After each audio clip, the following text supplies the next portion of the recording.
everyone. I'm Lori with Behavior Education at Spirit Keeper Animal Sanctuary. Welcome to Worlds at the Ranch for Thursday, June 29th, 2023. Yesterday evening, I was on Aquarimax Pets, and Russ Wilson, the host, asked me this question. We have a question from 503 Menagerie. I'll put on the screen there. For those of you just listening, she says, ball pythons are notoriously bad about going off food. Have you been able to address that with training? Can we talk about that a bit? Yes, we can talk about that a little bit. And I meant to talk about that during the live interview, but I got off on a tangent talking about behavior-based feeding. And when I rewatched the recording, I realized I didn't specifically answer the question as to if I feel that training, or in particular target training, can help with a royal python's poor feeding response. And yes, I absolutely think it can.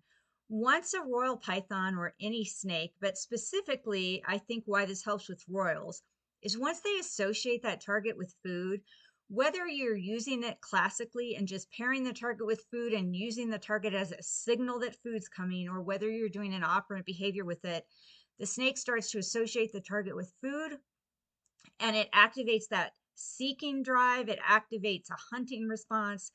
It kind of starts getting the animal right into food mode.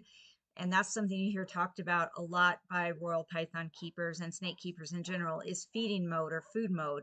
When they see that target and when they have come to associate it directly with food, it triggers that food response. It triggers a hunting response. It just triggers things within the snake that gets them engaged in that activity. And even if you're just using it as a signal to eat, if it has become a prepotent response or an automatic response to see the target and think, food, I'm going to strike, it really does help motivate them to eat in that moment and to go ahead and take the food. Let's take a look at how that works specifically with some royals. Now, this is Phoenix. And you see that she was already looking for something before I even presented the target. And that's because she saw me getting ready for the training session. So she was already in hunting mode before I even presented the target. And when she saw it, there was no hesitation. And when the food was presented, she immediately took it.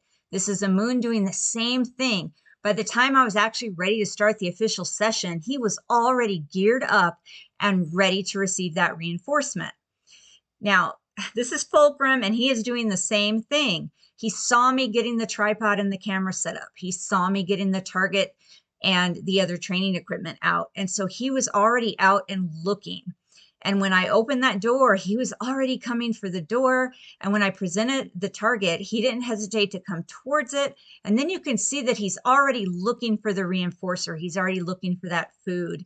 And then he doesn't hesitate to take it once it's presented. And that is why I think that the target training helps so much, especially with royal pythons, to get them into that mode of thinking, I'm hunting, I'm seeking food, to get them anticipating the food coming, to get them excited about it. As you saw with all three of those snakes, they were already in food mode. They were already exhibiting hunting behavior and looking for that opportunity to earn reinforcement, or looking for that food to come even before I started the official session. And I really think that teaching royal pythons to target helps them have a better feeding response and helps them be more motivated to eat. Now, you still don't want to start a training session unless the snake is active and alert and visible. So I wouldn't do this if they're hiding and if they're not already active and looking around and alert and sort of exhibiting some mild interest, at least in eating. But once that target's presented, or even once they start to see you setting up for the session, some of them get really excited. And so by the time you offer that food, there's no doubt that they're going to strike at it and take it.